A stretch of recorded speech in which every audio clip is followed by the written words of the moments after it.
अस्सलाम वालेकुम बेटा। मैं आपको अभी लाइव सेशन है, उसके बाद आपको जो है वो इसके बारे में अवेयर करता हूँ। अस्सलाम वालेकुम बेटा, अभी मेरा एक लाइव सेशन चल रहा है, उसके बाद मैं आपको उसके बारे में गाइड करता हूँ।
अस्सलाम वालेकुम बेटा, मेरी आवाज़ आ रही है आप लोगों को?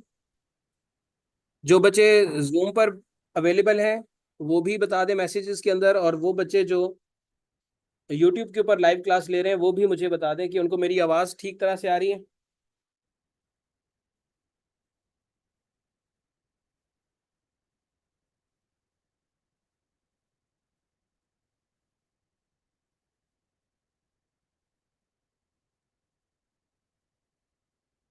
मैसेजेस पे बेटा आप लोग बताना शुरू करें ताकि मुझे आइडिया हो जाए कि आप लोगों को आवाज़ ठीक आ रही है।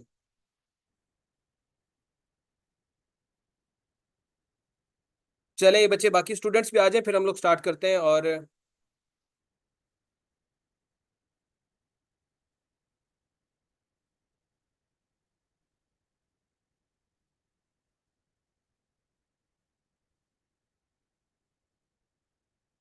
अभी 3 मिनट है हमारी क्लास में, बाकी बच्चों को भी आने दें, तो हम लोग फिर इसको स्टार्ट करेंगे। तब तक बच्चे आप लोग मैसेज पे बताना शुरू करें कि कल की जो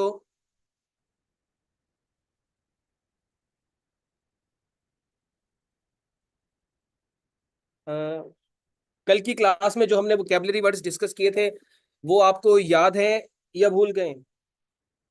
प्लीज मैसेज पे बताना शुरू करें आप लोग।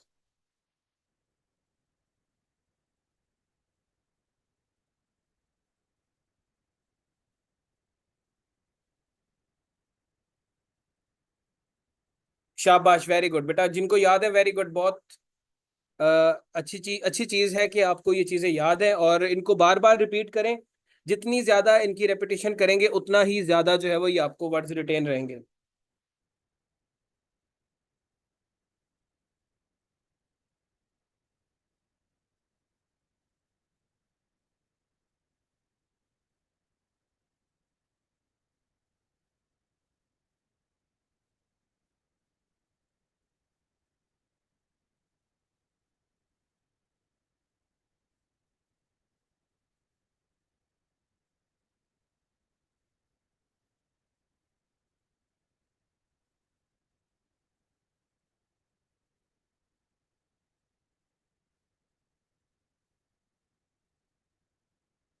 चले बच्चे, वेरी गुड। अब हम लोग काफी सारे बच्चे आना शुरू हो गए हैं, और यूट्यूब लाइव सेशन पे भी अभी मुझे जो है वो 10 लोग ही शो हो रहे हैं।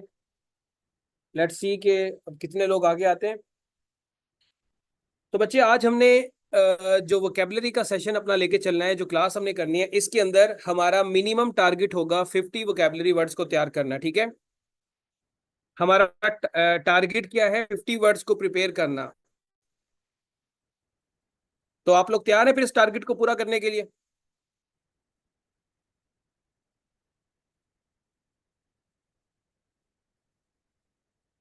तैयार है बच्चे इस टारगेट को?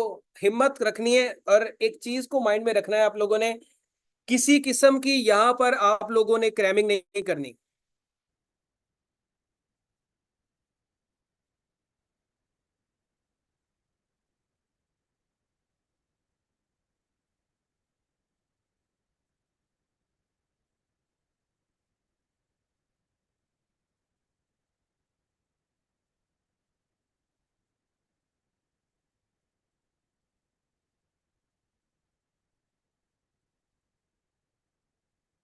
जी बच्चे, किसी किस्म की कोई क्रैमिंग नहीं करनी हम लोगों ने, सिर्फ आप लोगों ने फोकस्ड होकर क्लास को अटेंड करना है।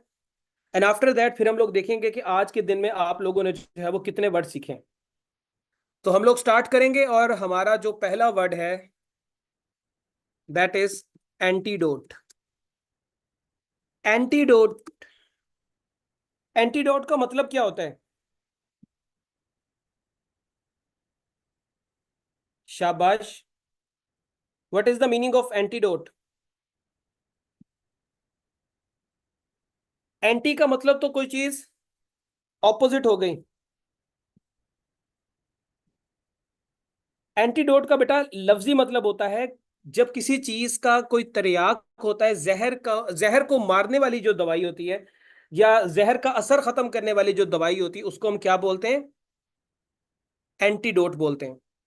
अब इसको याद करने के लिए हम लोग क्या करेंगे? आप थोड़ी देर के लिए डॉट किसी जहर का नाम समझ लें, जैसे डिटोल को समझ लें। आप ये माइंड में रख लें कि किसी बच्चे ने डिटोल पी लिया है, और डिटोल का असर खत्म करने के लिए हमें क्या देना पड़ेगा? हमें एंटीडोट देना पड़ेगा। डोट, इसको थोड़ी देर के लिए आप समझ लें कि ये डिटोल लिखा हुआ है। डिटोल का एंटी क्या होगा? एंटीडोट। तो एंटीडोट किसी को देंगे तो उसके अंदर से जहर जो है वो खत्म हो जाएगा। तो एंटीडोट का मतलब क्या हो गया? जहर मार दवाई। ठीक है, a medicine which is use to fight against a poison. दूसरे वर्ड पे चलते हैं, एम्बीडेक्स्ट्रस। एम्बीडेक्स्ट्रस बच्चे, इसमें आप लोगों को डेक्स्टर वाले कार्टून याद है? बचपन में हम लोग डेक्स्टर्स के कार्टून्स देखते होते थे, बचपन में, हमारे बचपन में भी होते थे, आपके बचपन में भी होते होंगे। वो जो डेक्स्टर्स, डेक्स्टर जो था ना, वो बहुत ही चालाक था, बहुत स्किलफुल पर्सन था। बस उसकी बहन उसको बहुत तंग करती थी, था वो बड़ा स्किलफुल।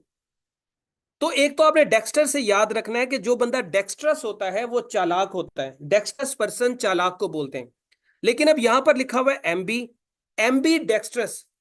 एमबी का लफ्जी मतलब होता है बोथ। एमबी का लफ्जी मतलब क्या होता है? बोथ। डेक्स्ट्रस, स्किलफुल, ऐसा पर्सन जो दोनों तरह से स्किलफुल हो। अब इसका क्या मतलब हो गया? इसको थोड़ा सा जो है वो हम लोग इलेबोरेट करके पढ़ते हैं, या थोड़ा आसान करके समझने की कोशिश करते हैं। एम्बीडेक्स्ट्रस ऐसे पर्सन को कहा जाता है जो एक ही वक्त में दो हाथों से काम कर सके। एम्बीडेक्स्ट्रस ऐसे पर्सन को कहा जाएगा जो एक ही वक्त में दो हाथों से काम कर सके, और वो स्किलफुल पर्सन ही कर सकते हैं, आम बंदा नहीं कर सकता। डेक्स्टर्स मैंने आपको बताया कि जैसे डेक्स्टर कार्टून में जो डेक्स्टर था वो बहुत चालाक था, शातिर था। तो डेक्स्टर को पता चल गया कि स्किलफुल पर्सन है। MB mean both. तो एमबी डेक्स्टर्स का मतलब है कि कोई शख्स जो दोनों हाथों से स्किल का इस्तेमाल कर सकता हो, या एक ही वक्त में दो हाथों से काम कर सकता, उसे हम एमबी डेक्स्टर्स बोलते हैं। सो एंटीडोट और एमबी डेक्स्टर्स, अगर आपको इसका मतलब याद हो गया या इसका मतलब माइंड में बैठना शुरू हो गया, तो प्लीज आप जो है वो मुझे बताना शुरू कर दें। कमेंट्स में बताते रहे ताकि मुझे जो है वो ये फीडबैक मिलता रहे कि आप लोगों को चीजें समझ आ रही हैं।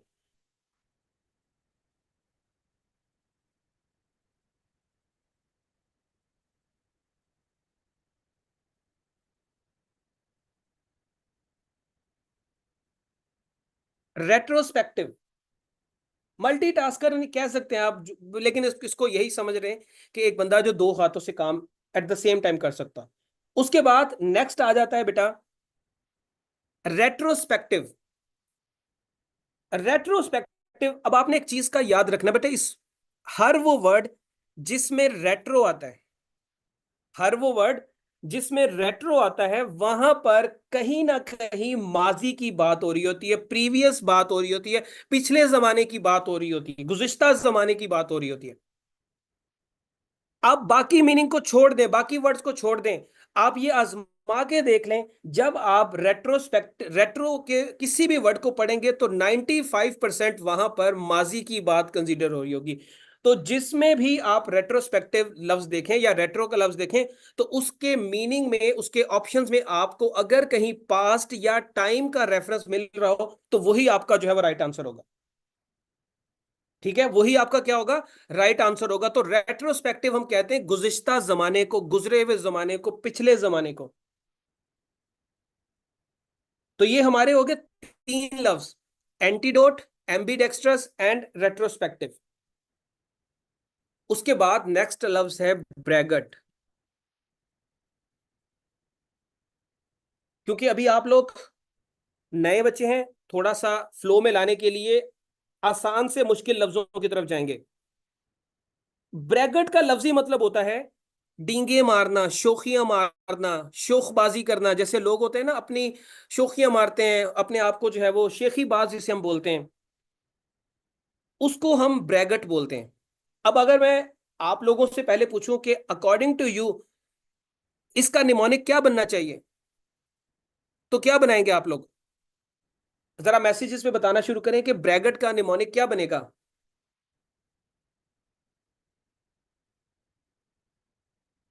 ब्रैग, ब्रैग का मतलब क्या होता है? ब्रैग का मतलब होता है शेखीबाज, शेखियां मारना, शोखियां मारना, ज्यादा ओवर होना। तो जो ब्रैगट होगा, या यूं समझ लें ब्रैग आर्ट, जिस बंदे को ब्रैग करने का आर्ट आता है वो शोखीबाज होता है। जिसको ब्रैग करने का आर्ट आता है वो बंदा क्या होगा, शोखीबाज होगा, शेखीबाज होगा, ओवर होगा। ऐसे पर्सन को हम लोग ब्रैगट बोलते हैं।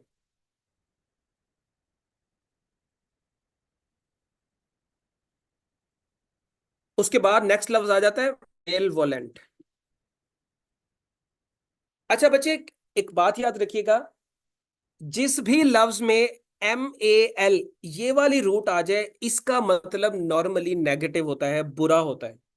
ठीक है, MAL की रूट जिसमें भी आ जाए तो नॉर्मली उसका मतलब कुछ ना कुछ नेगेटिव होता है, बुराई का होता है। जैसे मलिशियस हो गया, मलाइन हो गया। सिमिलरली मेलवोलेंट के अंदर भी क्या होता है, MAL की रूट आ रही है तो आपको इतना पता चल जाना चाहिए कि इसका मतलब कोई ना कोई नेगेटिव होगा। अगर आप इसके एंटोनिम्स की बात कर रहे हैं तो इसका मतलब कोई ना कोई पॉजिटिव होगा इसको एंटोनिम्स की सूरत में। जैसे मेल न्यूट्रिशन हो गया, वेरी गुड इसरा बच्चे, वेरी गुड। मेल न्यूट्रिशन भी जो है वो आपका नेगेटिव सेंस में आ गया कि किसी चीज की कमी है आपके अंदर। अब अगर हम इसको याद करें, इसका मतलब होता है, मेलवोलेंट का मतलब होता है कोई शख्स जो आपके बारे में बुरे इंटेंशंस रखता हो। बदखा को बोलते हैं ऐसा पर्सन जो आपके बारे में बुरी ख्वाहिशात रखता हो, आपको नुकसान पहुंचाता हो। शाबाश अक्सा बेटा, मलेरिया बिल्कुल ठीक है, आप इसको लेके जा सकते हैं। मेलफिशेंट, शाबाश। ऐसे पर्सन को हम मेल वॉलेंट बोलते हैं।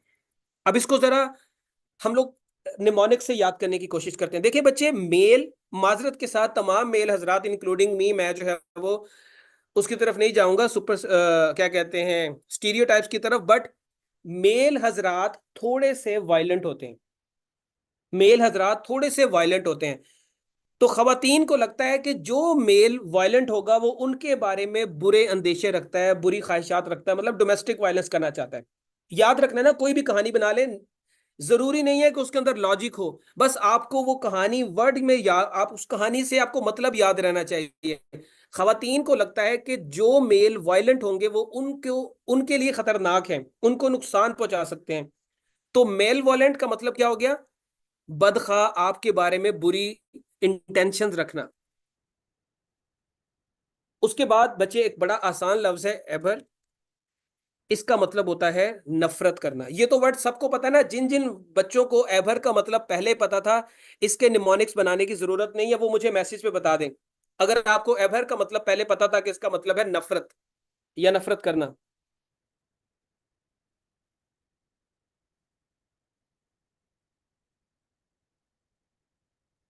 शाबाश, वेरी गुड बच्चे। ये यूट्यूब वाले बच्चे सो गए हैं मुझे लग रहा है।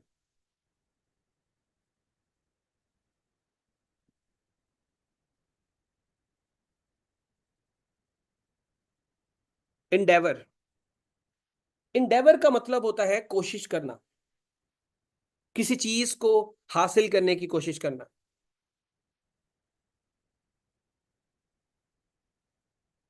एक लफ्ज होता है,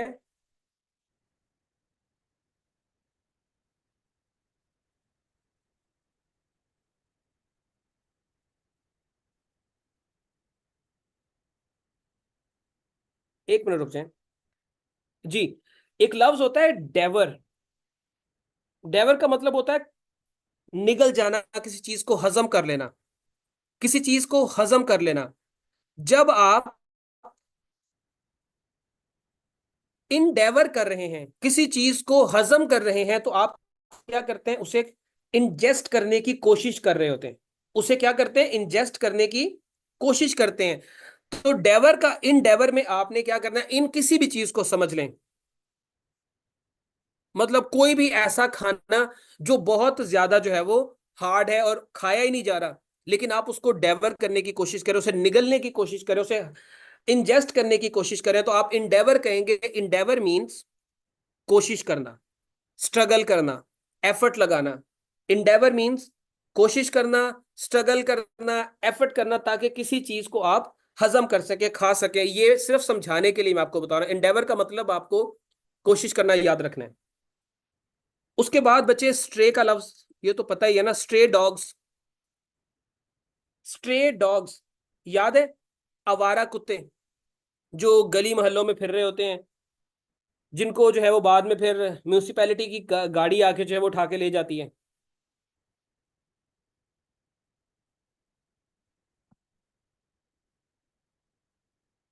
स्ट्रे हम कहते हैं आवारा को,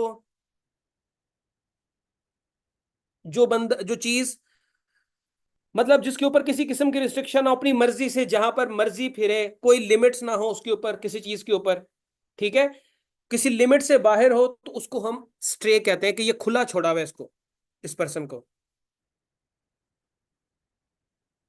शाबाश। वो एक बच्ची कह रही सर एस्ट्रे जो है वो उसके लिए यूज होती है, स्मोकिंग के लिए। ठीक है बच्ची, ये भी आपका जो है वो रेनोवेट।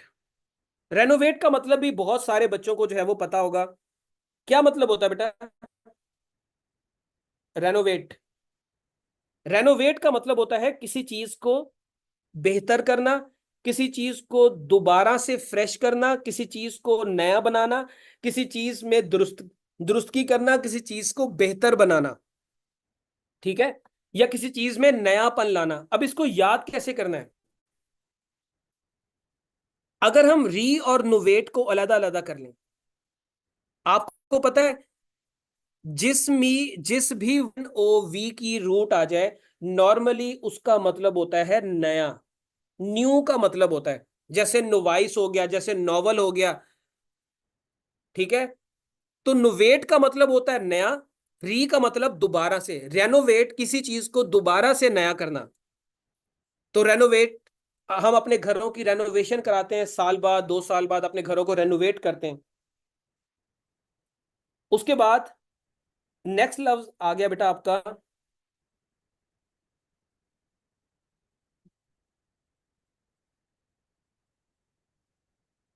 अमलगमेट या अमलगमेशन। एनीवन, अगर किसी को इसका मतलब पता है?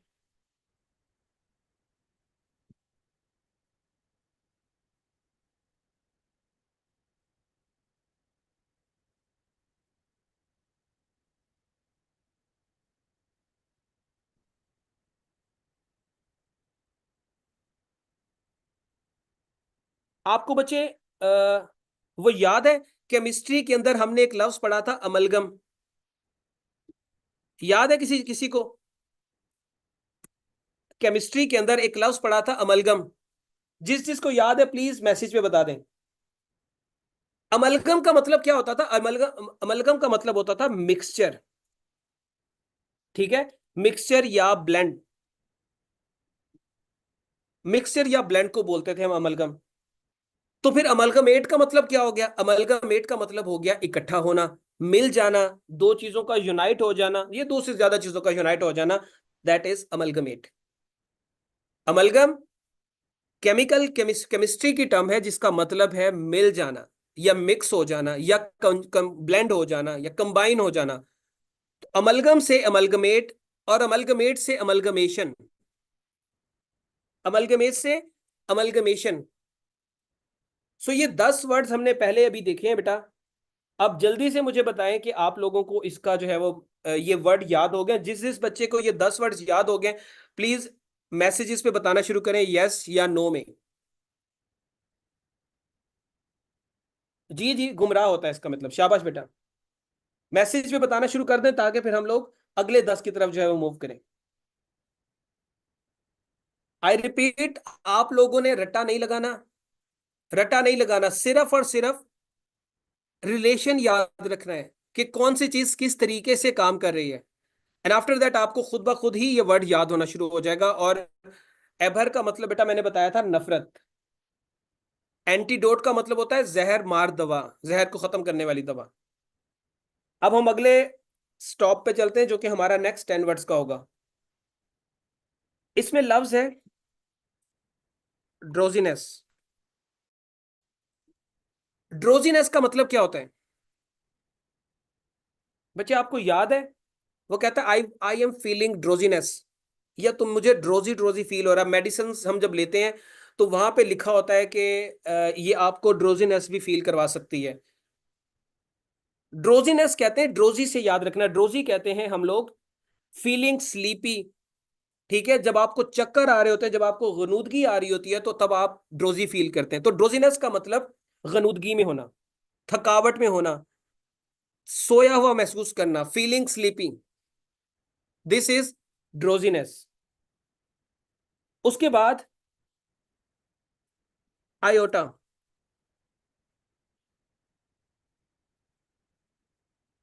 आयोटा जो है हमने मैथ के अंदर पढ़ा था। ठीक है, मैथ के अंदर पढ़ा था कि हम लोग एक कॉम्प्लेक्स नंबर होते हैं और कॉम्प्लेक्स के अंदर जो है वो हम लोग एक इमेजिनरी पार्ट जो होता है, एक इमेजिनरी पार्ट जिसको हम आई से डोनेट करते हैं, उसको हम आयोटा बोलते हैं। आयोटा, आप इसको थोड़ी देर के लिए समझ लें कि ये आई नहीं लिखा हुआ, ये एल लिखा हुआ, ये लोटा है। और लोटा जो शख्स होता है उसकी कोई इज्जत नहीं होती। ठीक है, लोटे शख्स की कोई इज्जत नहीं होती। या आयोटा का जो स्क्वायर होता है वो -1 के बराबर होता है, और जो चीज -1 होती है उसकी कोई वक़्त होगी? अगर आपसे मैं कहूं कि मेरे पास -1 रुपया पड़ा है, तो क्या आपको लगेगा कि मेरे पास बहुत ज्यादा दौलत है? आप कहेंगे नहीं सर, आपके पास तो कुछ भी नहीं है, -1 आपके पास रुपीस पड़े हैं। -1 का मतलब है मेरे पास कुछ भी नहीं है। आयोटा मीन्स बहुत स्मॉल चीज का होना, किसी चीज का बहुत छोटा होना, किसी जर्रे को बोलते हैं, एक पार्टिकल को बोलते हैं। ठीक है, उसको हम आयोटा बोलते हैं। अगर आप इसको लोटा से याद करना चाहें तो लोटा से भी याद कर सकते हैं कि लोटा शख्स की कोई इज्जत नहीं होती, तो वो उसकी जर्रे के बराबर इज्जत होती है। जिस तरीके से जो है वो आप इसको याद, कंफर्टेबल होकर याद कर सकें, इसको कर लें। उसके बाद हो गया बच्चे जेनोफाइल। जेनो बच्चे, ये जो लफ्ज है जेनो, इसका मतलब होता है फॉरेन, अजनबी। इसका मतलब होता है स्ट्रेंजर, अजनबी को बोलते हैं। और फाइल का मतलब होता है मोहब्बत करना, प्यार करना, अजनबियों से प्यार करना। जेनोफाइल ऐसा शख्स जो किसी अजनबी से, स्ट्रेंजर से मोहब्बत करता हो, उसको हम जेनोफाइल बोलते हैं। जेनो means stranger, file means love. ठीक है।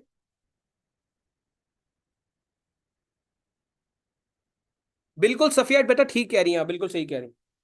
तो जेनोफाइल मीन्स अजनबियों से मोहब्बत करने वाला, दोस्ती कर लें या जो मर्जी करवा लें, बस ऐसे शख्स को जेनोफाइल कहते हैं जिसे अजनबियों से बात करना, अजनबियों से दोस्ती करना पसंद हो।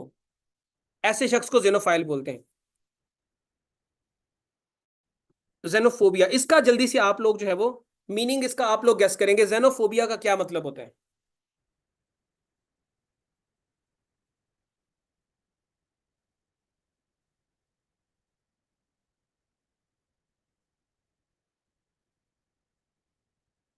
इसका मतलब होता है अजनबियों से नफरत करने वाला, अजनबियों से डरने वाला। जेनो का मतलब तो आपको पता ही है, अजनबी को बोलते हैं। फोबिया कहते हैं डर को, अजनबियों का डर। इस्लामोफोबिया के बारे में कहा जाता है कि जो नॉन मुस्लिम्स हैं, माजरत के साथ, अगर कोई नॉन मुस्लिम बच्चा बैठा है तो उस बात को माइंड ना कीजिएगा। जेनोफोबिया का मतलब है कि ये नॉन मुस्लिम्स लोगों के अंदर मुसलमानों के लिए जो डर है उसको जेनोफोबिया बोलते हैं। इसी वजह से इस्लामोफोबिया होता है। तो जेनोफोबिया मींस अजनबियों का डर, जेनोफाइल मींस अजनबियों से मोहब्बत।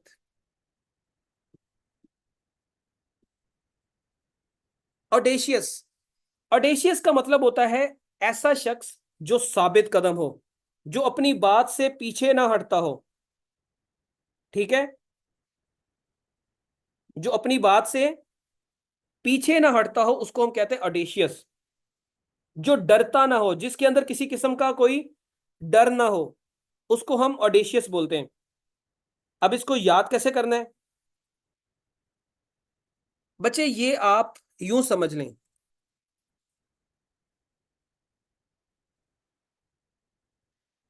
ऑडेशियस नहीं है, इसको यूं समझ लें कि ये लिखा हुआ है अड़ा शख्स। क्या लिखा हुआ है? अड़ा शख्स।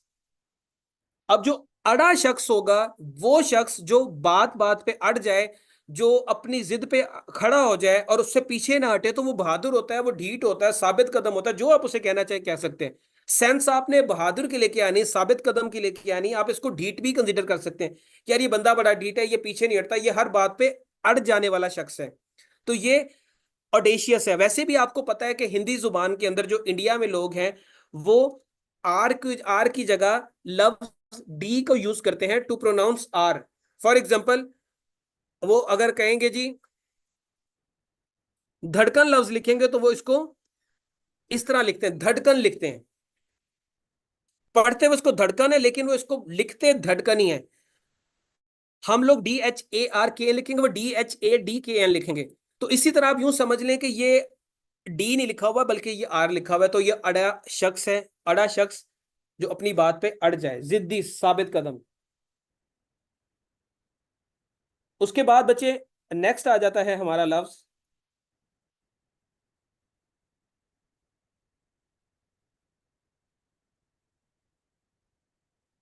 एक्यूमेन। एक्यूमेन का मतलब क्या होता है? एक्यूमेन का मतलब होता है दानिशमंदी, अक्लमंदी, अकल होना, विजडम होना।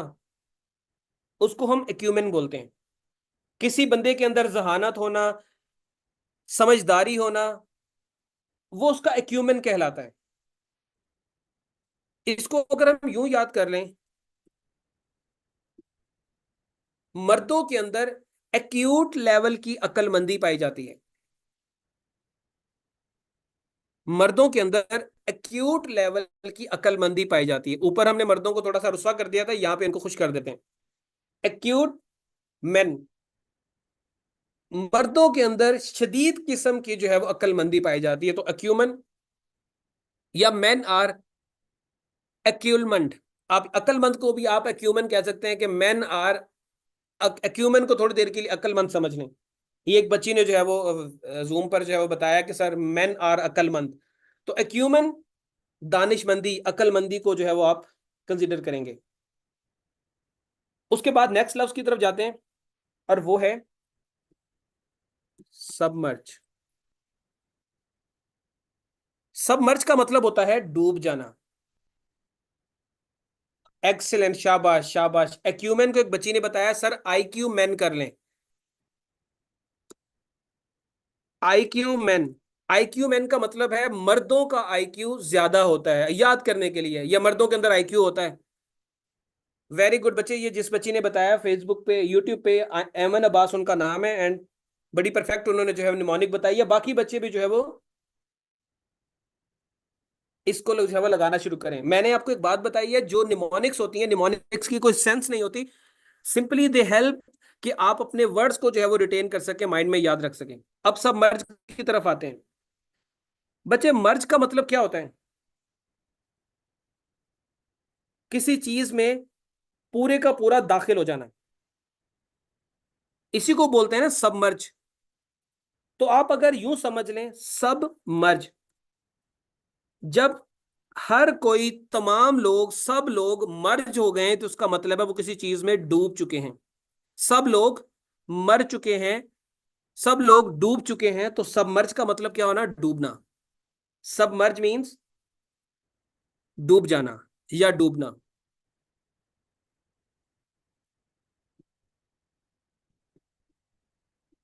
अभी recently general science and ability की क्लास में एक टॉपिक पढ़ा था, फूड अडल्ट्रेशन। फूड अडल्ट्रेशन का मतलब क्या होता है? हमाद वेरी गुड, मैं उसको आपका डिस्कस करता हूं। फूड अडल्ट्रेशन का मतलब था खाने में मिलावट होना। अडल्ट्रेशन मींस मिलावट होना, ठीक है? अडल्ट्रेशन मींस मिलावट होना।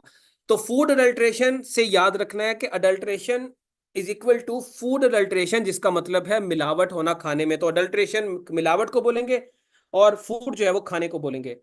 एक बच्चा है हमाद, हमाद ने जो है वो निमोनिक बताया ऊपर वाले का कि सर सबको सबमेरीन से याद रख लें। सबमेरीन जो है वो पानी के अंदर डूबी होती है, तो सबमेरीन मर्ज हो गई है, सबमेरीन पानी के अंदर डूब गई है। ये भी एक अच्छा जो है वो निमोनिक है जो हमें बताया है किसने? हमाद ने। प्रीमेच्योर, प्रीमेच्योर का मतलब क्या होगा? शाबाश बेटा, प्री मैच्योर, इसको यूं पढ़ें। प्री का मतलब जब हम पढ़ते हैं तो प्री का मतलब होता है पहले, प्री का मतलब होता है पहले। मैच्योर का मतलब मैच्योर हो जाना। जब कोई चीज अपने वक्त से पहले मैच्योर हो जाए तो हम कहते हैं कि ये कोई काम कबल अज वक्त हो गया है। कोई काम वक्त से पहले हो गया है, अभी ये चीज होनी नहीं थी, लेकिन हमने वक्त से पहले कह दिया। कहते हैं ना, it is premature to assume that who is going to win the election. ये प्रीमेच्योर है, ये केबल अज वक्त है, ये कबल अज वक्त है कहना कि कौन जो है वो इलेक्शन जीतने जा रहा है। प्रीमेच्योर का मतलब होता है कबल अज वक्त। कोई, हाँ, वो एक बच्ची कह रही है प्रीमेच्योर बर्थ भी होती है, यानी कि टाइम से पहले अगर किसी की बर्थ हो जाए तो वो फिर क्या होता है, थोड़ा सा बच्चा प्रॉब्लमेटिक प्रॉब्लमेटिक होता है, उसको कुछ बीमारियां हो सकती हैं। तो प्रीमेच्योर कबल अज वक्त होना, किसी चीज का कबल अज वक्त होना, और जो चीज कबल अज वक्त होती है उसमें कुछ ना कुछ प्रॉब्लम होती है, तो ये प्रीमेच्योर हो गया। उसके बाद इनक्वेस्ट। इनक्वेस्ट का मतलब है इन क्वेस्ट। आप, क्वेस्ट का मतलब होता है इन्वेस्टिगेशन, किसी चीज की तलाश में होना। अगर क्वेस्ट कहते हैं तलाश को, इन तलाश में होना, तो इसका मतलब क्या होगा इनक्वेस्ट का? शाबाश, आप लोग गेस करें।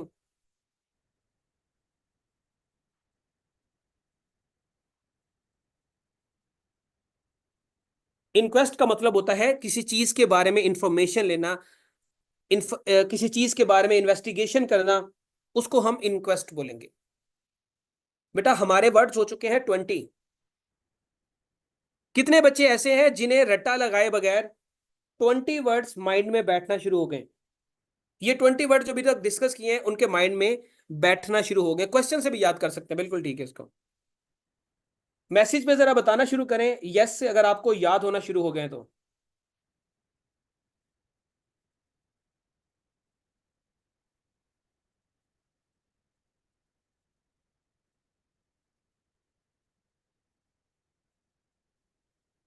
अडल्ट्रेशन का मतलब बेटा मैंने मिलावट बताया। वेरी गुड, शाबाश बेटा। मेरी मैं बार बार रट्टा ना लगाने का इसलिए कह रहा हूं क्योंकि रट्टा लगाने से आपकी जो एबिलिटी है वो लिमिटेड हो जाएगी, आप थक जाएंगे, आपका दिमाग थक जाएगा। क्रैमिंग के ऊपर ना जाए, जस्ट स्टोरी के ऊपर माइंड रखें तो ज्यादा वर्ड्स याद रखेंगे। जब आप इसको रट्टा लगाने की कोशिश करेंगे तो 10-20 लफ्जों के बाद आपका दिमाग थक जाएगा, फिर आप मजीद याद नहीं कर पाएंगे। इन क्वेस्ट का मैंने बताया तफ्तीश को, किसी चीज के बारे में तफ्तीश करना, इन सर्च में होना, किसी चीज की तलाश में होना। उसके बाद बच्चे नेक्स्ट आ जाते हैं शन। शन का मतलब क्या होता है?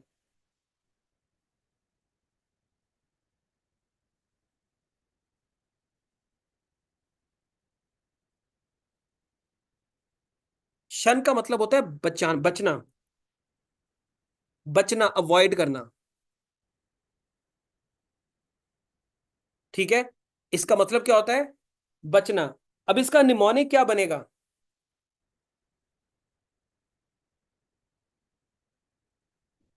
सर सैयद अहमद खान का ना एक बुक के अंदर मैं लफ्ज पढ़ रहा था, ही शंड ऑल द आइडियाज। इसका शन का मतलब बचना भी होता है, शन का मतलब दूर करना भी होता है। किसी चीज को दूर करना मतलब किसी के जहन में कोई खाम ख्याली है, कोई गलत कॉन्सेप्ट है, उस कॉन्सेप्ट को आप दूर कर देते हैं, चेंज कर देते हैं। हम कहते हैं इसको शन करना। Sir Syed Ahmad Khan shunned the ideas of politics in the mind of Muslims.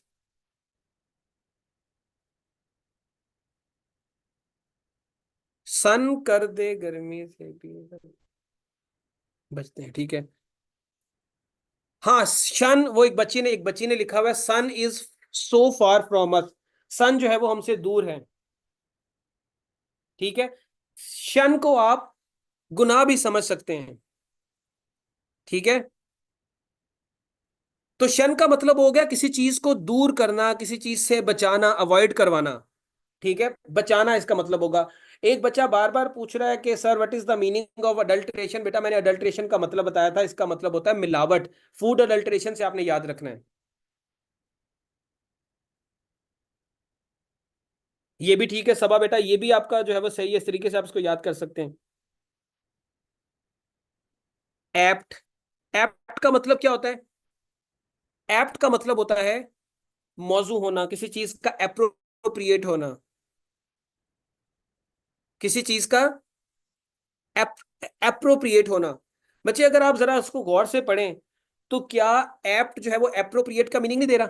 अगर हम एप्रोप्रिएट को शॉर्ट करके लिखें तो हम उसको एप्ट लिख देते हैं। जैसे हम लोग यू को यू लिख देते हैं, गवर्नमेंट को GOVT लिख देते हैं, इसी तरह एप्रोप्रिएट को हम एप्ट लिख देते हैं।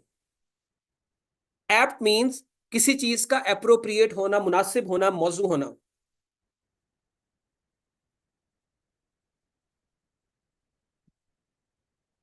ऑफ हैंड, ऑफ हैंड का मतलब होता है बगैर तैयारी के, बगैर तैयारी के। देखें, जब आप पेपर देने जाते हैं तो आपकी तैयारी अगर होगी तो आपके हाथ आपका साथ देंगे, it will be on hand. ये ऑन हैंड कोई वर्ड है या नहीं है, आई डोंट नो, मैं सिर्फ समझाने के लिए कह रहा हूं। जब आपकी तैयारी होती है तो क्या होता है?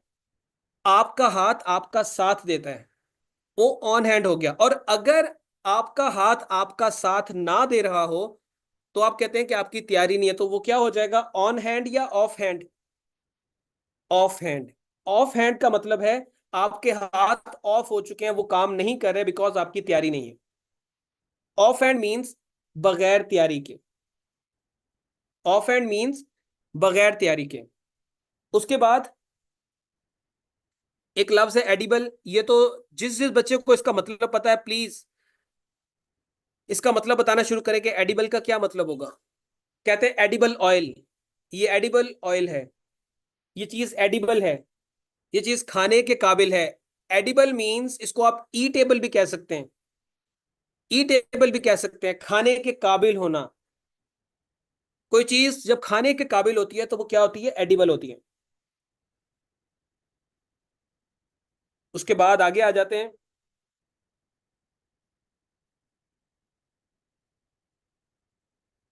कॉन्जॉइन, सॉरी, कॉन्जॉइन इसका मतलब क्या होगा।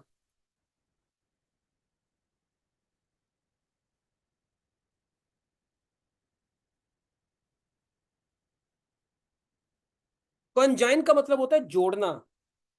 कॉन्जॉइन का मतलब क्या होता है, जोड़ना। अब इसको हम यूं करें, कौन ज्वाइन, ज्वाइन से आपने याद रखना है कि इसमें जोड़ने का मतलब आएगा।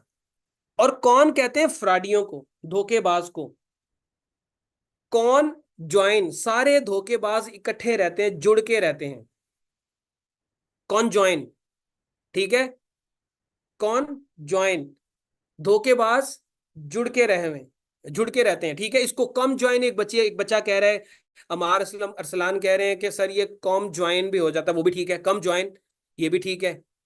ज्वाइन आपके लिए कीवर्ड हो जाएगा, जिसका मतलब है कि इसका मीनिंग में कहीं ना कहीं जोड़ने की सेंस आएगी, ज्वाइन की सेंस आएगी, दो चीजों को मिलाने की सेंस आएगी। शाबाश बच्चे।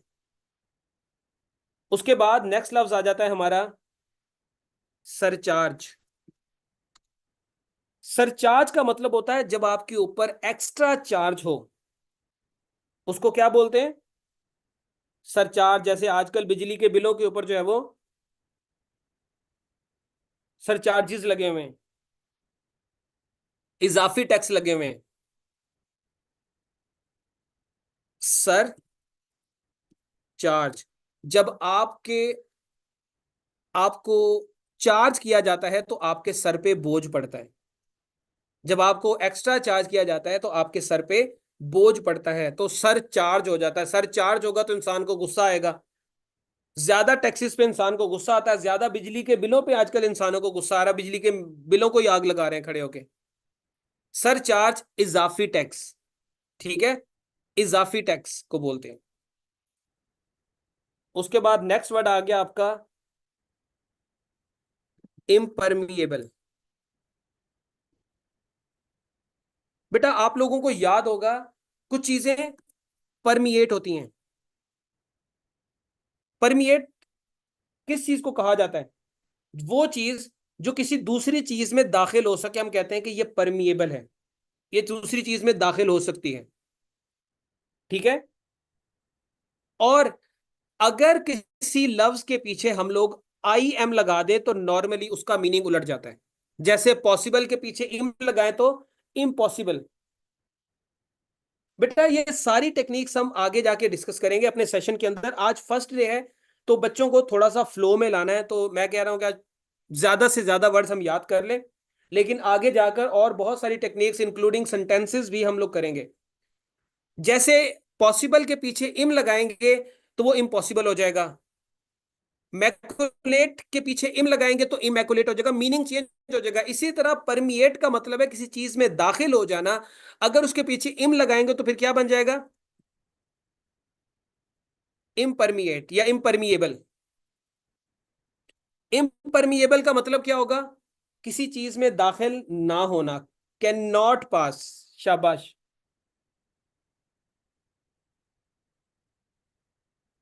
ठीक है, कैन नॉट पास, किसी चीज से ना पास हो सकना। एक लफ्ज है इम्बेजल, इम्बेजलमेंट। बेटा इम्बेजलमेंट तो आपको पता ही है किसको बोलते हैं, किसको बोलते हैं एम्बेजलमेंट।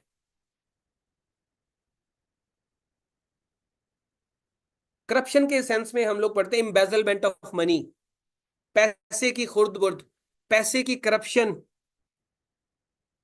एम्बेजलमेंट।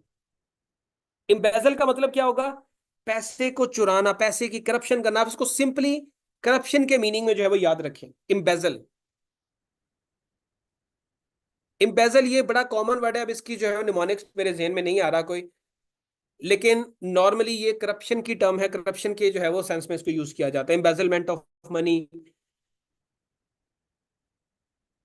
उसके बाद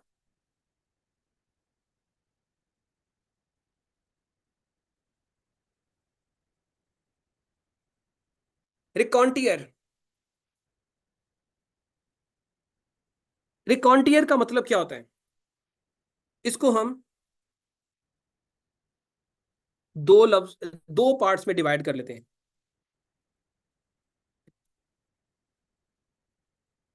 रकॉन्टियर ऐसे पर्सन को कहते हैं जो कहानियां सुनाने में माहिर हो। कहानियां सुनाने में माहिर हो, उसको हम रकॉन्टियर बोलते हैं।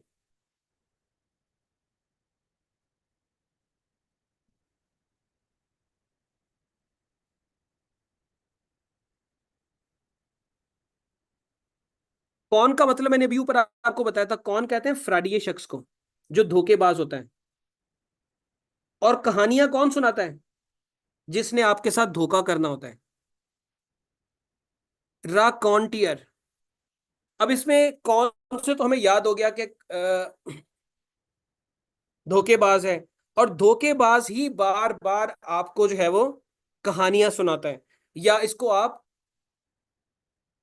टीयर की जाए टूर याद रख लें, कि जो धोखेबाज शख्स है वही आपको कहानियां सुनाकर कहानियों के टूर पे ले जाता है, ताकि आप अपनी जो है वो उसकी बातों में आ जाए। तो ऐसा शख्स बड़ा माहिर होता है जो कहानी करा के आपको धोखा कर ले, आपके साथ फ्रॉड कर ले। हम कहते हैं कि ये रिकॉन्टियर है। ये बड़ा चालाक बंदा है कि ये कहानी सुनाता है और कहानी सुना के आपको टूर पे ले जाता है। रिकाउंट से भी इसको याद कर सकते हैं, ठीक है ये। बच्चे रिकाउंट जो है ना वो, और इसका मीनिंग और है। रिकाउंट का मतलब होता है याद करना, किसी चीज को याद करना, ठीक है। तो वैसे सही है अमन बेटा, आपका आपका भी ये वाला सही है। अगर इसको इसके हिसाब से आपको जो है वो ये समझ आ रही है तो आप इसके हिसाब से कर ले, ये बिल्कुल ठीक होगा अगर आपको इससे क्लियर हो रहा है तो। नेक्स्ट वर्ड आ रहा है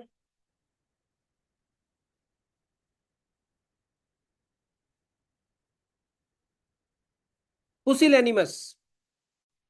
बेटा आपको याद है टॉम एंड जेरी के अंदर टॉम को पुसी कैट कहा जाता था। क्या कहा जाता था? Pussy cat. Pussy cat, pussy बिल्ली को कहा जाता है कि यार ये बड़ा डरपोक है। तो जो शख्स बिल्ली की तरह हो और हो भी जिंदा, तो ऐसे शख्स को डरपोक कहते हैं। सिर्फ आप पुसिल से याद रखें, इस वर्ड से याद रखें, पुसिल एनिमस, ऐसा शख्स जो डरपोक हो। पुसी कैट से आपने याद रखना है कि पुसी कैट जो है वो बेसिकली ऐसी बिल्ली को कहा जाता है जो डरपोक होती है। सो पुसिल एनिमस डरपोक शख्स, या डरपोक को कहते हैं, या बुजदिल को बोलते हैं। जिस जिस बच्चे को ये 30 वर्ड्स याद हो चुके हैं वो प्लीज, या कम से कम इसमें से 70-80% याद हो चुके हैं, वो कमेंट सेक्शन में यस लिखना शुरू कर दें। जूम वाले बच्चे जूम पे, जो व्हाट्सएप वाले बच्चे हैं, सॉरी यूट्यूब वाले बच्चे यूट्यूब के ऊपर। शाबाश बेटा, वेरी गुड। आज फर्स्ट डे है तो फर्स्ट डे के अंदर हम लोग कोशिश करेंगे कि वर्ड्स को आसान से मुश्किल की तरफ मूव करें। आगे डिफिकल्ट वर्ड भी आएंगे।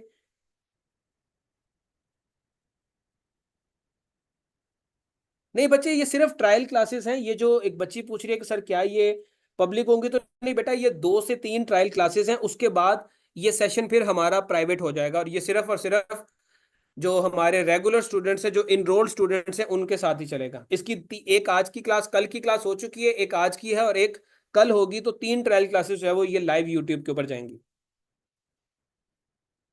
उसके बाद आगे आ जाता है।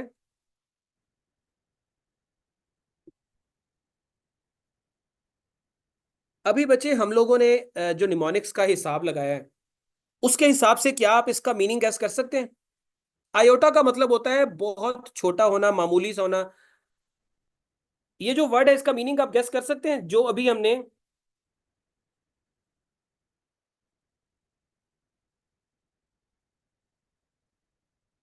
बेटा वोकेबलरी सेशन की जो फीस है, मैंने कल भी बताया था कि 6 महीने का सेशन है, और इसकी टोटल फीस जो है वो 6,000 है, जो आपने 3 मंथ के अंदर पे करनी है।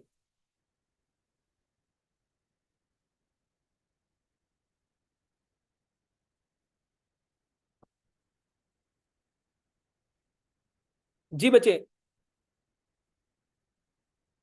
इसको हम यूं कर लें।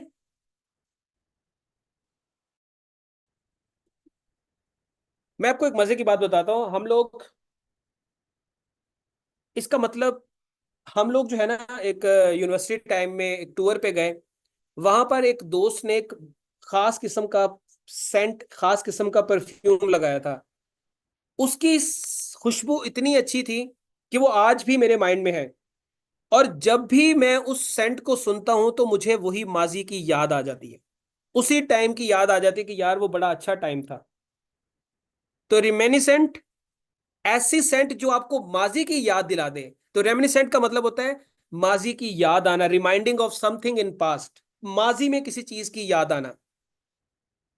रिमाइंड सेंट, रिमेनिसेंट का मतलब हो गया माजी की किसी चीज का याद आना। ये वर्ड याद रहेगा आप लोगों को।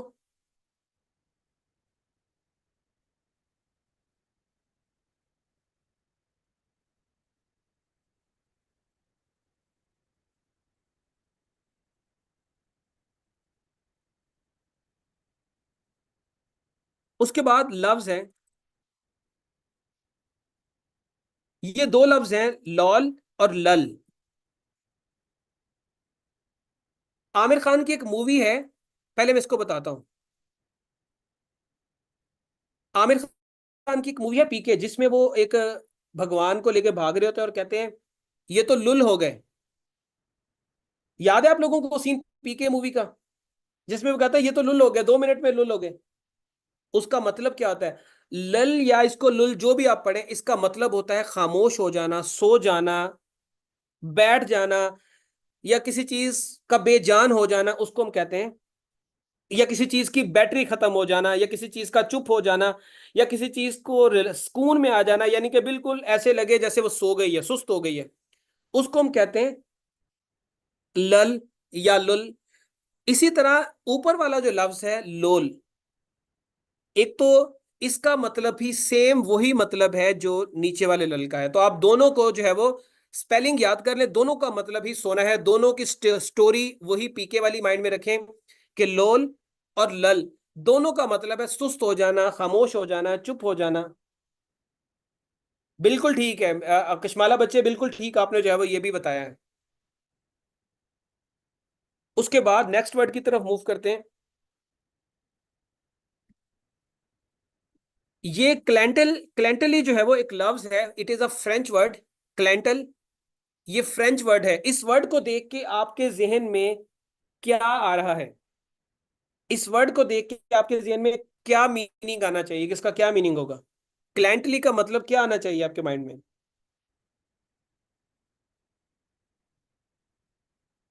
क्लाइंटली फ्रेंच जुबान का लफ्ज है, और ये क्लाइंट को ही कहा जाता है, कस्टमर को कहा जाता है। क्लाइंटली कस्टमर को बोला जाता है, ठीक है। ये कोई और इसका मतलब नहीं है। ये फ्रेंच लैंग्वेज का वर्ड है और इसका मतलब होता है ग्राहक। क्लाइंट का जो मतलब होता है सेम वही इसका मतलब है।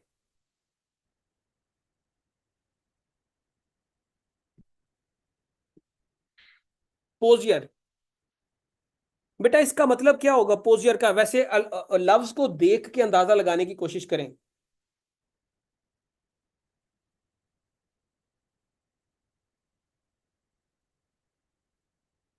लफ्ज को देख के अंदाजा लगाने की कोशिश करें कि इसका क्या मतलब होगा।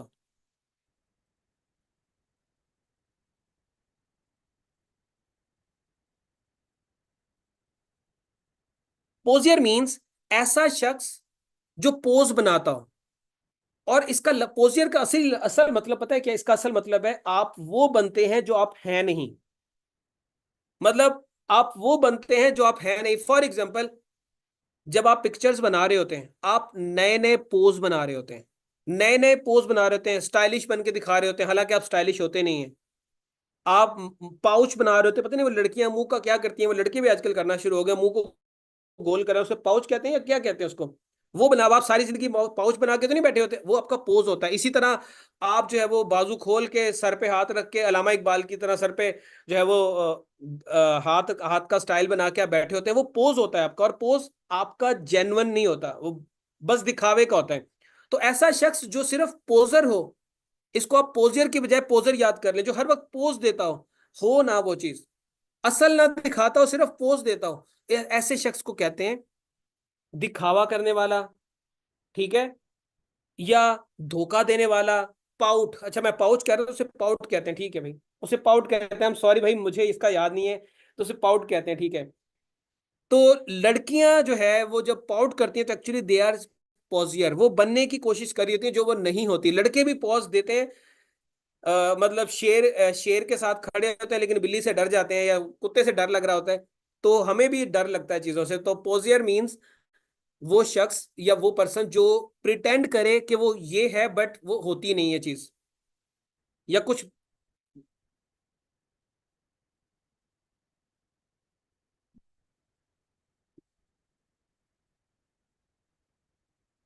मोरिबंड। बच्चे, हमारे गले में दो सुराख होते हैं।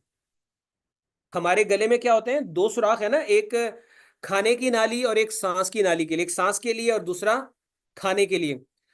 इमेजिन करें कि अगर आप, दो सुराख है ना, इसे पंजाबी जुबान में या दूसरी जुबानों में मोरी को बोलते हैं, मोरी।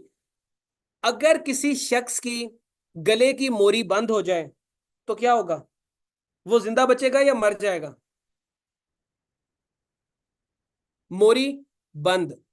किसी पर्सन के गले की मोरी अगर बंद हो रही है तो वो जिंदा रहेगा या मर जाएगा? वो मर जाएगा डेफिनेटली, वो मरने के करीब होगा। तो मोरीबंद का मतलब होता है नियर टू डेथ, मरने के करीब होना, या ऐसा शख्स जो मरने के करीब हो, उसे हम मोरीबंद कहते हैं।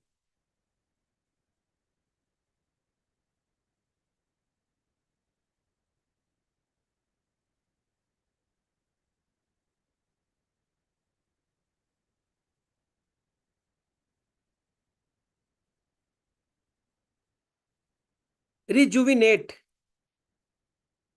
रिजुविनेट का मतलब क्या होता है? रिजुविनेट का मतलब होता है ताजा दम करना, किसी को फ्रेश करना, किसी को दोबारा से जिंदा करना, ठीक है, किसी को दोबारा से यंग बनाना। इसको यूं याद कर ले, री जुवेनाइल। इसको यूं ना कर ले, री जुवेनाइल। जुवेनाइल किसको कहते हैं? 18 साल से कम उम्र के बच्चे को जुवेनाइल बोला जाता है। री जुवेनाइल, जब आपको दोबारा से 18 साल से कम उम्र में शिफ्ट कर दिया जाए तो फिर क्या होता है? आप रीजुवेनाइल हो जाते हैं, आप रीजुविनेट हो जाते हैं, दोबारा से यंग बन जाते हैं, ताजा दम हो जाते हैं, फ्रेश कर देना, फ्रेश बना देना, ठीक है। जुवेनाइल मींस, जुवेनाइल कहते हैं बच्चे को। 18 साल से कम उम्र का जो शख्स होता है उसे हम जुवेनाइल बोलते हैं। जुवेनाइल डिलिंक्वेंसी क्रिमिनोलॉजी में आपने टर्म पढ़ी होगी, या जिन्होंने अभी पढ़नी है क्रिमिनोलॉजी तो वहां पे हम लोग इसको डिस्कस करेंगे, जुवेनाइल डिलिंक्वेंसी को। तो रीजुविनेट, इसको आप याद रखने के लिए रीजुवेनाइल कर लें। रीजुवेनाइल मतलब दोबारा से ताजा दम करना, दोबारा से बच्चा बना दो। आपकी उम्र 60 साल है, आपको दोबारा से बच्चा बना दे तो आप रीजुवेनाइल हो जाएंगे, तो यानी कि आपको रीजुविनेट कर दिया गया।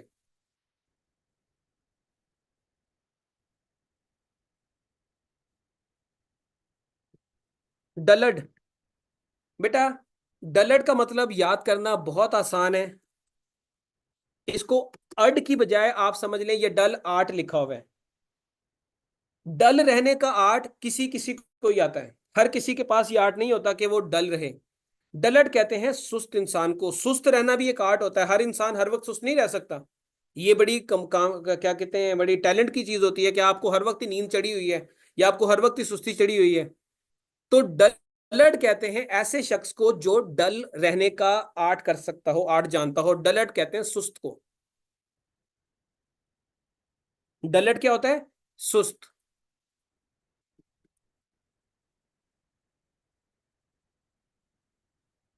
डलड तो हो गया, अब स्लगड को भी कर लेते हैं। स्लगड, जिस तरीके से, एक मिनट बच्चे रुक जाएं।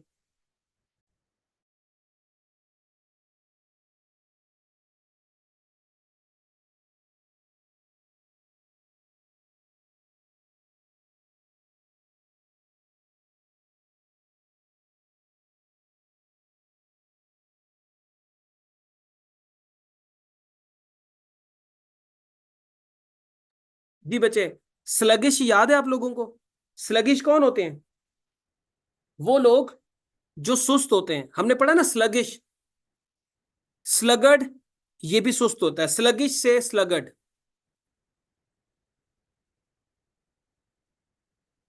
इसको स्लग से भी, बिल्कुल ठीक है, स्लग से भी आप जो है वो रिलेट कर सकते हैं, शाबाश बच्चे, इसको स्लग से भी रिलेट कर सकते हैं।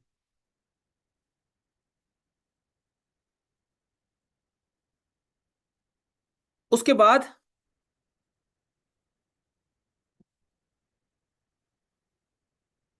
नार्सिज्म।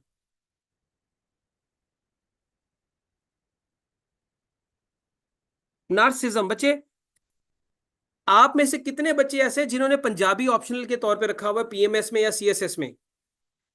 चले, जिसने भी रखा हुआ है, वहां पर एक सवाल आता होता है कि मुनीर न्याजी नरगिसियत के शायर हैं, मुनीर न्याजी नरगिसियत के शायर हैं, बयान करें। नरगिसियत कहते हैं खुद पसंदी को, नरगिसियत का इंग्लिश वर्जन है नार्सिज्म। नरगिसियत का इंग्लिश वर्जन क्या है? नार्सिज्म। ऐसा शख्स जो खुद को पसंद करता हो, जो खुद पसंद हो, उसे हम क्या कहते हैं?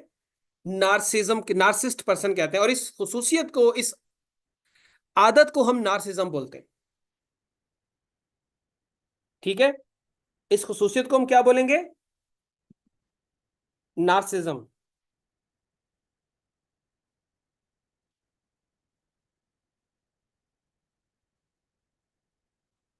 साडस्ट, इसका मतलब क्या होगा? साडस्ट, शाबाश। इसको हम यूं कर लें, सा डस्ट।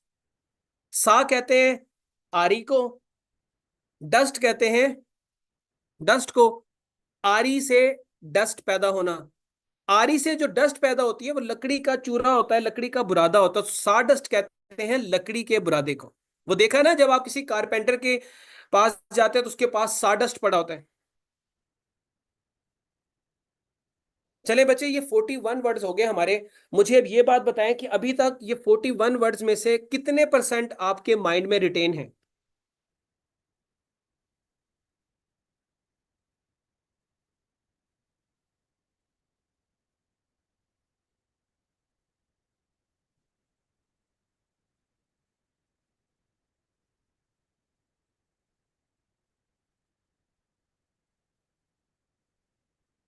एक मिनट, एक मिनट। जी जी बच्चे बोले इसमें।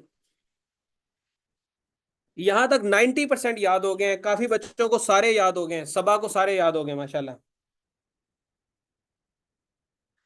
आज, अब मुझे एक बात बताएं बच्चे, कुछ लोग समझते हैं कि वोकैबुलरी, एक इंसान 10 या 20 वर्ड जो है वो एवरेज याद कर सकता है। अभी कितनी देर हुई है हम लोगों को?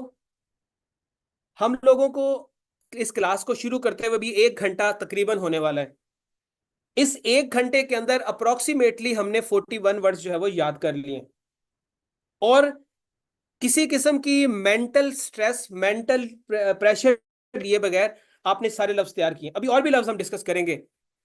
अब इसको करने के बाद आप बड़े आराम से अपने किसी भी सब्जेक्ट को टाइम दे सकते हैं। अगर आप एक दिन में 50 वर्ड्स करें, इंशाल्लाह इस वीक के अंदर हम लोग, आज 50 किए हैं, कल हम 55 करेंगे, परसों 60 करेंगे, हर दिन 5 5 लफ्ज बढ़ाते जाएंगे, और आपका जो दिमाग है वो इस तरह चलेगा कि आप हर वर्ड का निमोनिक खुद ना खुद बनाना शुरू कर देंगे, और आपको सारे वर्ड्स के मीनिंग खुद समझ आना शुरू हो जाएंगे।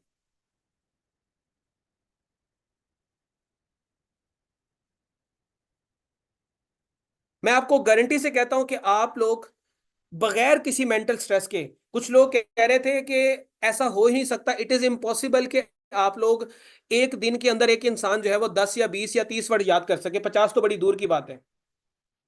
तो बेटा, जब हम नेगेटिविटी निकाल के माइंड से चीजों को करते हैं तो फिर सारी चीजें तैयार हो जाती हैं। आप निमोनिक्स के जरिए वोकेबलरी तैयार करेंगे तो आप पूरे दिन में 1 घंटा बैठ के नहीं दे सकते, 5 5 10 10 मिनट दें, और आप आराम से अपने बाकी सब्जेक्ट्स को कर सकते हैं। 41 वर्ड्स हो गए, आगे मूव करते हैं हम नेक्स्ट वर्ड की तरफ।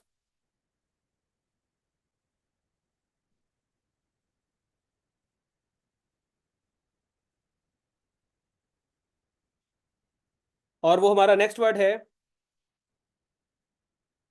जुडिशियस। जुडिशियस का मतलब क्या होता है? बेटा याद है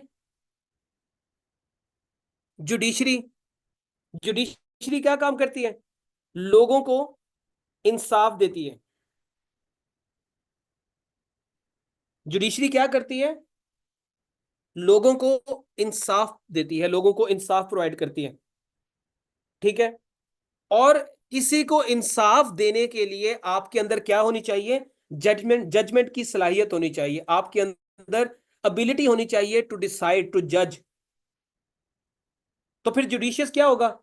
जुडिशियस ऐसे शख्स को कहते हैं जो कि अक्लमंद हो, समझदार हो, दिमाग का इस्तेमाल कर सकता हो, ताकि वो मुनसिफाना फैसले कर सके। इंसाफ से मबनी फैसले करने के लिए आपका जुडिशियस होना जरूरी है। अच्छा जजमेंट देने के लिए किसी जज का जुडिशियस होना जरूरी है। जुडिशियस मींस अक्लमंद, फहम फरास्त रखने वाला, दूर अंदेश, विजडम रखने वाले शख्स को हम जुडिशियस कहते हैं।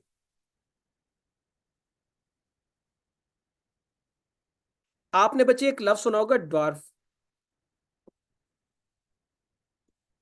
ड्वार्फ कहते हैं बोने को, छोटे को। 2006 में प्लेटो को, सॉरी प्लूटो, क्या नाम है उसका, प्लूटो को जो है वो, प्लूटो जो एक नाइन्थ प्लेनेट था, उसको प्लैनेट्स की लिस्ट से निकाल दिया गया क्योंकि वो बहुत छोटा था। अब उसको ड्वार्फ प्लैनेट कहा जाता है। ड्वार्फ मतलब छोटा, बोना प्लैनेट। क्यों? क्योंकि वो बहुत छोटा था और उसके बहुत सारे क्राइटेरिया थे जिसकी बेसिस पे उसको निकाला था। बट अभी वो हमारी डिबेट नहीं है। लेकिन प्लूटो को जो है वो अब ड्वार्फ प्लैनेट कहा जाता है। ड्वार्फ का मतलब बोना, छोटा, छोटा प्लैनेट कहा जाता है। तो ड्वार्फ से आपने वो लफ्ज याद रखना है। उसके बाद विगरस।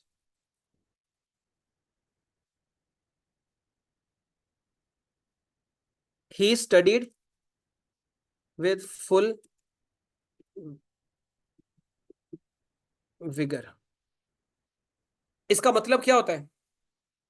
उसने पूरे जोशो खरोश के साथ क्या की? स्टडी की, जोशो खरोश के साथ। तो विगर का मतलब होता है जोश, जज्बा रखने वाला। तो जो विगुरस होगा उसका मतलब क्या होगा? ऐसा पर्सन जो बहुत एंथुसिस्टिक है, बहुत ज्यादा जोश वाला है, बहुत ज्यादा एनर्जेटिक है, उसको हम विगुरस बोलते हैं। उसको हम क्या बोलते हैं? विगुरस। उसके बाद लिविड। लिविड का मतलब होता है बहुत ज्यादा गुस्से में होना, बहुत ज्यादा गुस्से में होना। मुझे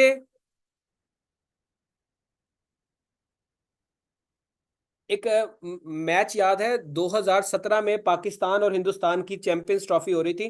पाकिस्तान और हिंदुस्तान चैंपियंस ट्रॉफी का फाइनल मैच खेल रहे थे। उसमें हार्दिक पांड्या जो है वो हसन अली की बॉल पे रन आउट हो गए। पाकिस्तान के एक बैट्समैन थे, अजहर अली की। हसन अली बॉल कर रहे थे, अजहर अली फील्डर थे। तो उन्होंने हार्दिक पांड्या को रन आउट करा दिया। और हार्दिक पांड्या रविंद्र जडेजा की गलती की वजह से रन आउट हुए, जिसकी वजह से वो बहुत ज्यादा गुस्से में बोलते हुए गालियां निकालते जा रहे थे। तो Ricky Ponting was the commentator and he was saying Pandya is livid, Pandya is livid. Pandya जो है वो गुस्से में है, गुस्से में नीला पीला हो रहा है। लिविड, लिविड का मतलब है कि आप बहुत ज्यादा गुस्से में नीला पीला हो रहे हैं। आप उस वीडियो में जो मैंने आपको जिसका रेफरेंस दिया है 2017 की वीडियो में लिव करेंगे, या जब भी हार्दिक पांड्या उस लिविड के जो है वो उस वीडियो के टाइम में वापस जाके लिव करेगा, तो उसे हमेशा गुस्सा आएगा। एक और चीज भी बच्चे, आपको पता है साइकोलॉजी के अंदर स्ट्रक्चर ऑफ माइंड में सिगमेंट फ्रॉयड ने बताया था कि इंसान के माइंड की 3 स्ट्रक्चर होती है, इड, ईगो और सुपर ईगो। वो जो इड होता है, इड, उसे गुस्सा आता है जब उसकी ख्वाहिशात पूरी ना हो। इड चाहता है फौरी तौर पे अपनी ख्वाहिशात को पूरा करना। ठीक है।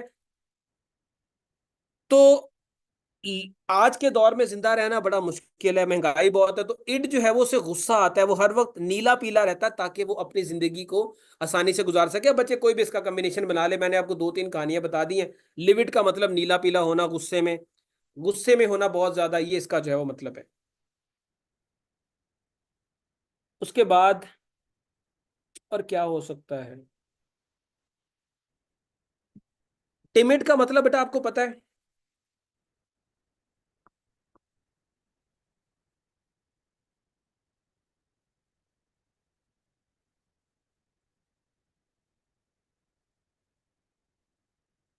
टिमिड।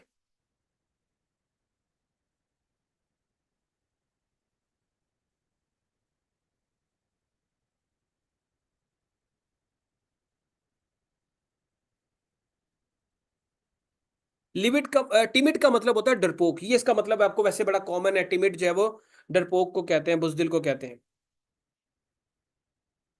उसके बाद आ जाता है, कोई और लफ्ज सोचने दें।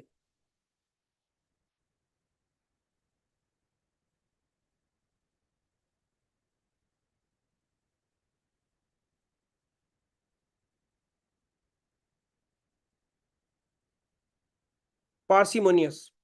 बच्चे, आपको पार्सिमोनिया के मोनियस के बारे में पता है? पारसी कम्युनिटी के बारे में पता है?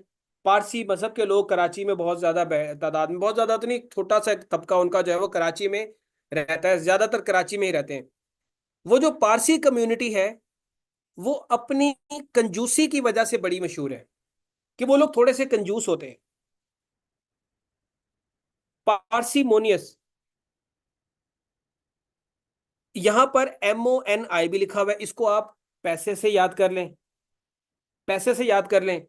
ऐसा पर्सन जो पैसे को छुपा छुपा के, सोच सोच के, कंजूसी के साथ इस्तेमाल करता हो, उसको हम पार्सिमोनियस कहते हैं। पारसी, मैंने आपको बता दिया कि पारसी मजहब के लोग नॉर्मली कंजूस पाए गए हैं, या नेचर वाइज कंजूस होते हैं। मोनी, पैसे को हम कंसिडर कर लें, तो जो पैसे की कंजूसी है, या पारसी लोग मनी की कंजूसी करते हैं, या मनी को सोच समझ के इस्तेमाल करते हैं, या बहुत कंजूसी के साथ इस्तेमाल करते हैं, तो वो पर्सन पार्सिमोनियस बन जाता है।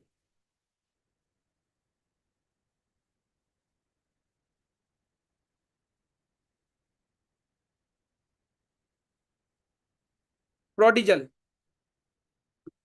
इसका मतलब क्या होगा?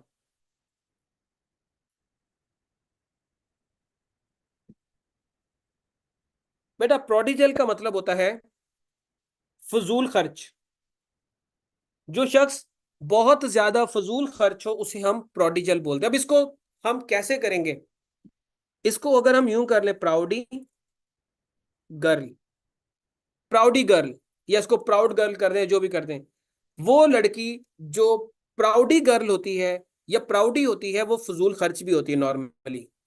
मतलब उसने अपने लोगों को दिखाना है कि मैं बहुत मगरूर हूं, तो अपने मगरूर या अपने गरूर को बैलेंस करने के लिए फिर उसको ज्यादा से ज्यादा पैसा अपनी खूबसूरती पे, अपने कपड़ों पे लगाने पड़ते हैं। तो प्रोडिजल जो है वो प्राउडी गर्ल्स के हिसाब से आप जो है लगा सकते हैं। तो प्रोडिजल, फजूल खर्च।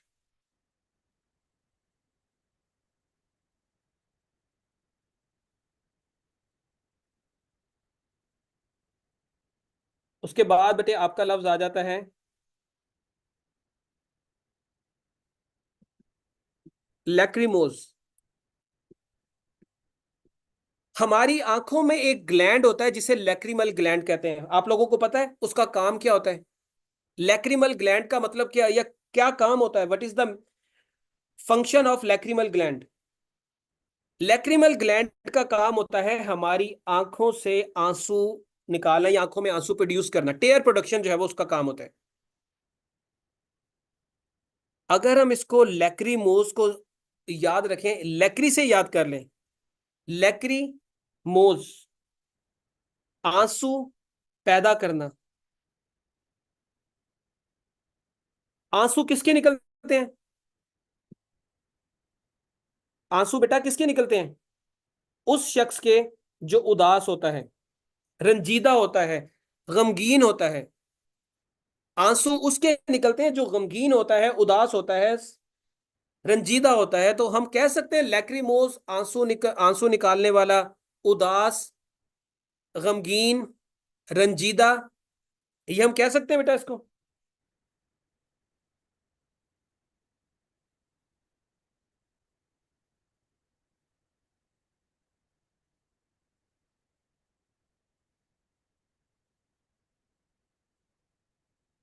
आखिरी लफ्ज है क्वेरुलस। इसका मीनिंग आप कैसे करेंगे, जल्दी से करें।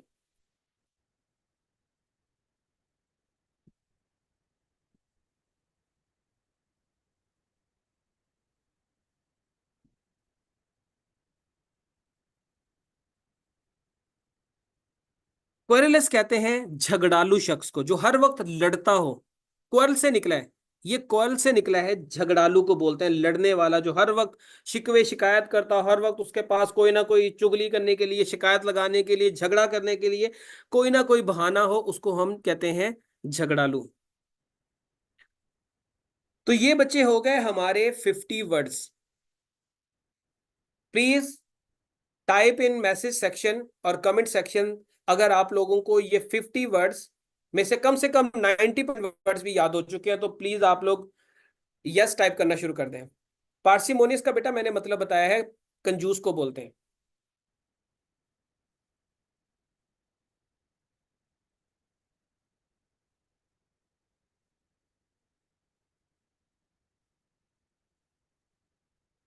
शाबाश, वेरी गुड बेटा, बहुत बहुत अच्छा लगा आप लोगों का रिस्पांस देख के कि आप में से मेजोरिटी को जो है वो ये वर्ड्स याद हो गए। किसी किस्म की थकावट नहीं हुई, मेंटल स्ट्रेस नहीं हुआ, सिर्फ एक एक्टिविटी की है, और ये एक्टिविटी ज्यादा करने का मजा आता है जब आप ग्रुप में ये एक्टिविटी करते हैं। अब सिर्फ और सिर्फ इन वर्ड्स को रिटेन करने के लिए आपने क्या करना है, इन वर्ड्स को रिटेन करने के लिए आपने ये करना है कि ये स्टोरीज, ये निमोनिक्स माइंड में रखने हैं, और बार बार इन निमोनिक्स को आपने, जब इनका मीनिंग याद ना आ रहा हो तो इन निमोनिक्स को माइंड में लाने की कोशिश करिएगा, मीनिंग याद आना शुरू हो जाएगा।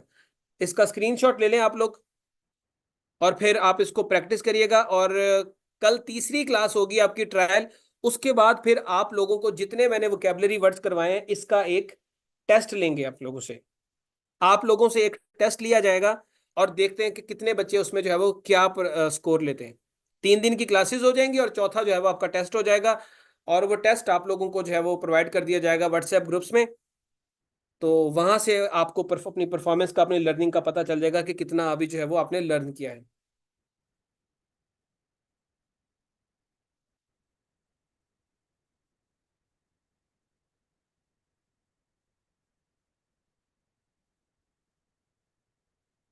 अपना बहुत सारा ख्याल रखिएगा, और इस सेशन को अब हम ऑफ करते हैं। आप चाहें तो ये वीडियो जो है वो बार बार देखें, और अपने किसी फ्रेंड्स के साथ भी शेयर करना चाहें तो कर सकते हैं। अपना ख्याल रखिएगा। अल्लाह हाफिज।